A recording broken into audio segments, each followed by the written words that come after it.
in people's lives, there's only maybe a half dozen, 7, 8 categories that really matter. Most people, they major in minor things. They focus on stuff that doesn't matter. They know more about this celebrity going in and out of rehab than they do about their own personal development. But I if you look at your body, without that, everything else is out the door. You don't want to be richest man in the graveyard. That's not going to do it. If there is energy, if there's vitality, if there's strength, it's going to show up in your relationship. It's going to show up in your business, it's going to show up in your life. That's an area you got to master. You can't dabble. It's too important. Emotions are everything.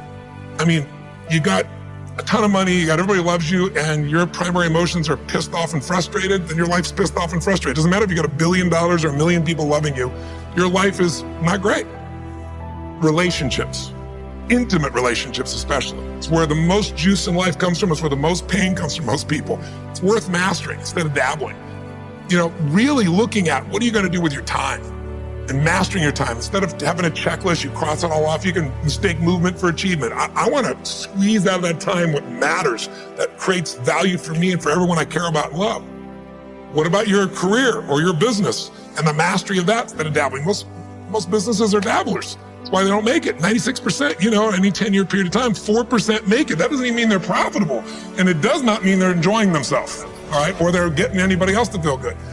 Really mastering money so that it's not a question in your life. You can do and be and give and share as much as you want. You're not stressed about it. You live in a place of abundance. And then spiritually, really, I think, I don't tell people what to believe spiritually, but I believe that ultimately, whatever you believe, you got to live it. And it should lead to growing and giving. Everything in your life happens for a reason. Your responsibility is to look at these things in your life and ask this question, why now?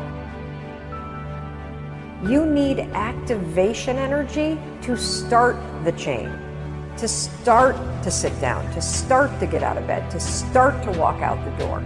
That's the key to creating any kind of change. This activation energy inside of you that causes the initial boom. And then what do we hear over time? Once you start, there's a chain reaction, and that allows you to keep going. The most basic answer, I'm sorry it's so simple, but it's true, it's fear.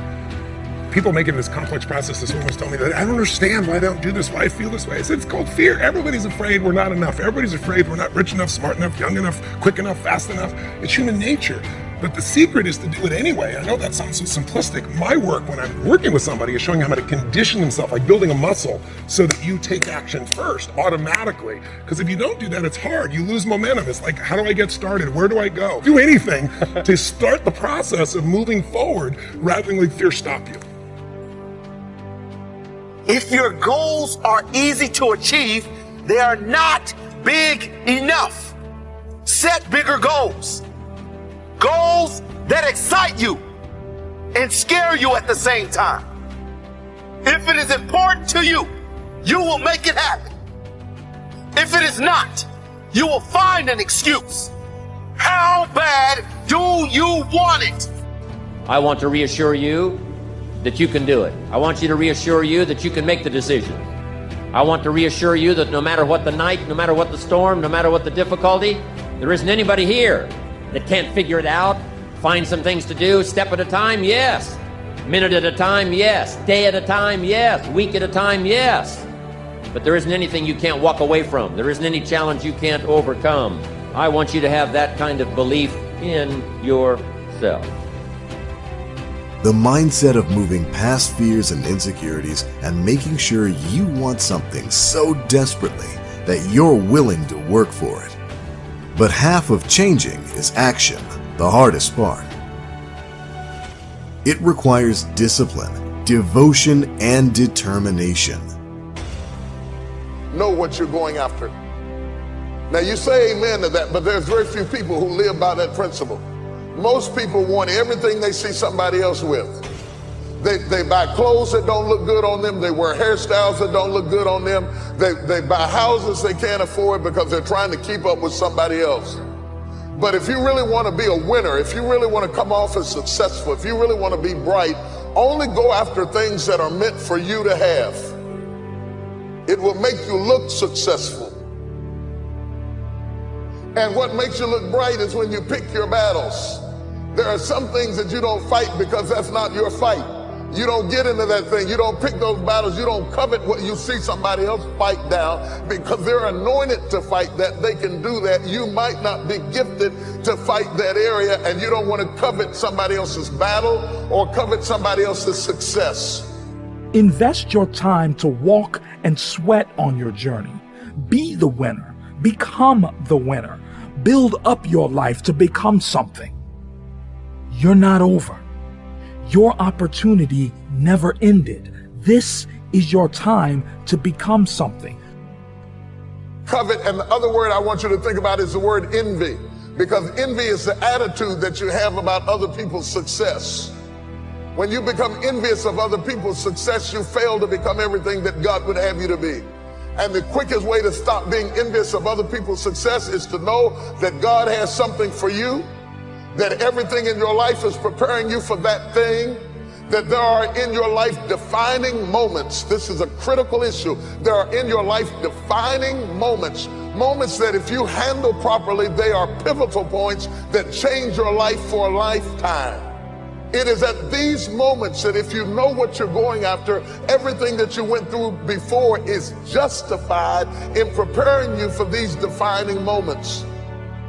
There is a battle between logic and emotion. Emotion always wins. How many of you have gone to a really high building, an enclosed building like the top story of a hotel or the CN Tower in Toronto, and looked down and thought, oh, wow, I feel really scared. My logic might knows that I'm safe, that the glass is that thick, that I can't fall, but the emotion that's making my stomach lurch is winning.